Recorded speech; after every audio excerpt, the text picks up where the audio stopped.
until the hostages are freed. Your assessment, Jonathan, on what is happening right now? So, good evening. There's a few things that I think are noteworthy. One is that Israel has been applying military pressure now for quite a few days. We're nearing a week, and we still haven't seen the desired outcome from Hamas. As in, they remain steadfast in their refusal to start negotiations again and to release Israeli hostages in a meaningful manner. That is what Israel seeks. And they remain steadfast in their demand from Israel to end the war. I must say that Envoy Witkoff's interview on Tucker Carlson won a very questionable outlet for anybody who is positively intentioned towards Israel to be on, knowing how many anti-Semites have been on that platform, one thing. And second, the tailwinds that his comments gave Hamas, I think, were not helpful, to say the least. And that is where we stand today. We have a different Israeli negotiation team with less professionals and more politicians. So far, that team is not delivering, at least based on the results that we see on the ground. And we see Hamas emboldened by Egyptian support, perhaps getting a false sense of security from the Witkoff comments, and obviously not impressed yet with Israeli maneuvers and Israeli activity on the ground. And bottom line, 59 hostages, maybe 24 of them alive, still in Hamas captivity, and last week's events have not apparently brought us close to bringing them home or to defeating Hamas. Steve Witkoff saying that Hamas may have tricked him or duped him into thinking that it was game for a deal. These are on comments on Fox earlier on this day. Do you think he's changing his tune, reiterating that, making it very clear that the US is on the side of Israel, if there was any doubt at all? Yeah, I mean, I think it's the second strike, right? It's strike two. First it was Mr. Bowler, and then now it's Witkoff himself that make what I see as naive comments about who they're dealing with. And maybe we need to remind everybody who is dealing with this topic, we are dealing with bloodthirsty murderers who have no honor, have no value for truth, have no value for the sanctity of life. And to think that they are decent, that they are people that you can level with, I think is extremely naive. And maybe that is what's emanating from these interviews. I think that, we said from the beginning that it was, I think, relatively unlikely that Hamas would be impressed enough by Israeli maneuvers to actually get back to the negotiations table with the current military pressure. And that leaves Israel with the option of either to pull back and for something else to happen, or to enhance military operations and to apply more pressure. An interesting comment made by Defense Minister Katz for the first time, insinuating or saying that Israel would not only take terrain but hold it and take it out of the hands of Gaza and deliver it to Israel, which is a first such statement, and hold on to it, and that would be a punitive measure against Hamas for continuing to refuse. I haven't seen Hamas respond to it yet, and I haven't seen what kind of effect that has had. But in terms of security, we're still waiting for something to give. And in the meantime, Ariel Osaran, the idea of confirming it has eliminated some senior figures of the terror group in recent days. Yeah, most recently, Salah al-Baghdawil, he was head of military planning and operations for Hamas in southern Gaza. And what was interesting is that not only unofficial sources in Gaza, but Hamas itself confirmed that Baghdawil was killed while residing in a tent in the Al-Mawasi humanitarian zone. Really, they're not even hiding the fact that they're using the civilian population in Gaza as human shields. And this should be proof or additional proof for the international community that Hamas does not care what happens to the civilian population in the Gaza Strip, embedding themselves in an area that the civilians are supposed to be protected, knowing that they are considered legitimate targets by the IDF. That is something that should be of note to the international community. And one other note regarding the developments on the ground, the IDF issuing a statement saying that the 36th Division has been deployed to the Gaza Strip. Now, why is that important? Because that same division was deployed in Lebanon. And so we're seeing, we've been talking a lot about the differences between this time around with regards to the ground operation in the Gaza Strip. No more gradual advancement from north to south, but we're seeing from the north, center, and south together, pretty much east to west. That is the advancement, and no more division of power. The bulk of Israeli ground forces, Air Force, are concentrating solely on the Gaza Strip. That is at least supposed to tip the scale in terms of operational capabilities that the IDF can employ on the ground and from the air.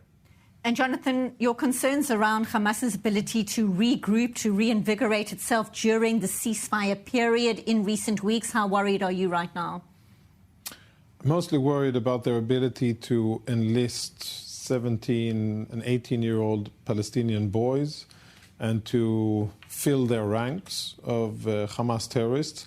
They probably won't have a lot of time or ability to really train them and bring them up to speed in terms of tunnel operations and anti-tank operations, etc. But they will they have filled their ranks already.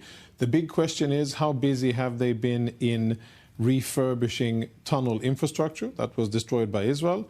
And something that I think is difficult to know, have they been able to get in heavy munitions into the Gaza Strip? Most of those were destroyed by the IDF during the main months of the operation, and that it remains to be seen if Hamas has been able to get their hands on heavy munitions and if they now will be able to fire rockets towards Tel Aviv. We got kind of an answer that they fired towards central Israel, and that was intercepted. But I think that Hamas made good use of the time. They strengthened their hold on the population. And that, I think, is really what matters now. It matters less how many rockets they have. It matters how well do they control the population, how well do they control the different mechanisms that distribute food, and how entrenched are they in governing the Gaza Strip. And that, I think, hasn't really changed for the worse. If anything, Hamas has strengthened their hold on Gaza. The words are clear. Indeed, Middle East correspondent Ariel Osaran speaking there in an exclusive interview with the former spokesman of the Houthis in Yemen, Ali al-Bukhaiti. And that was hours after this morning's Houthi missile launch towards Israel. Still in studio, Lieutenant Colonel in the Reserve, Jonathan Conricus. Much to unpack there, many dynamics, much to discuss. Your takeaways. First of all, I think it's a very important interview, and it's great that it's on I-24, and really commendable. Second, I think this guy knows what he's talking about. He analyzes the situation in Yemen, in Israel, and in the US, and in Iran in a way that makes a lot of sense. And I think that it'll be wise to listen to his words. I think he's on the money when it comes to spotting the different trend as with regards to what the US is doing. He's piecing together US statements, US actions, and things that have been left unsaid, but that make a lot of military sense. And regarding the Houthis and how effective this aerial bombing campaign will be on them, I'm afraid that I'll have to agree with him. And I think that it won't have any very significant effect because the Houthis have endured this and much worse for many years. Whether it was Saudi planes or Emirati, now it's American, before there were a little bit of British. Israel has been involved as well, but bottom line, they do have the ability to sustain their operations and to continue to exist, hide amongst and between the civilian population, and then to fire a missile or two and to preserve their relevance. So I think that we will continue to see the Houthis being involved. They will continue to exercise this psychological terror over Israel and intimidate Israelis and force Israelis into bomb shelters. I think we shouldn't take for granted the last success of the Arrow and the other aerial interceptions that we've had. All of the missiles that have been fired lately have been intercepted, but we shouldn't be complacent. And in order to deal with the Houthis, we need to go to the source and deal with the Islamic Republic of Iran. Just like President Trump said, next time that the Houthis fire at us, we will see it as an attack by Iran and we will respond accordingly. I wish only that Israel would have the same policy, declare it, and then enact it. Lieutenant Colonel in the Reserves, Jonathan Conricus, the former international spokesman in the IDF. Hezbollah denies involvement in that rocket fire. The sirens were sounding in Metula and surrounds, regardless of who was behind it. Israel is responding. Yeah, and what's interesting is that, I myself have said that many times. We hold the Lebanese government responsible for everything that happens in Lebanon. But the difference here is now that since the ceasefire between Israel and the state of Lebanon, but specifically with Hezbollah, what Israel has been doing is actually acting and taking measures in order to make it clear to Lebanon that we mean business and that we're not going to tolerate an encroachment of Hezbollah operatives getting back into southern Lebanon, handling weapons, and repurposing infrastructure, what's left of it in southern Lebanon. And we are definitely not going to tolerate rocket fire or any other type of aggression and infringement on Israeli safety and sovereignty. That is different because for many years we talked, but we didn't act. Hezbollah understood that. Hezbollah understood Israel's aversion from action. They put tents across the border, they infiltrated into Israel, they did all kinds of provocations, and they were met with very little resistance, and as such, they kept on going. What Israel is doing now is consistently marking to Hezbollah, to the Lebanese authorities, and to the negotiators where the parameters are and what we are going to allow and not to allow. And that's a good thing. But we must say, on the ground, the situation is still one of unfinished business. Hezbollah still has assets in southern Lebanon, and plenty, and they still have lots of combat troops, terrorists, that are ready to combat, and they still have the ability to conduct military operations. So even with this new Israeli policy, there still is lots of unfinished business. This brings me back to what we spoke about before, the Houthis.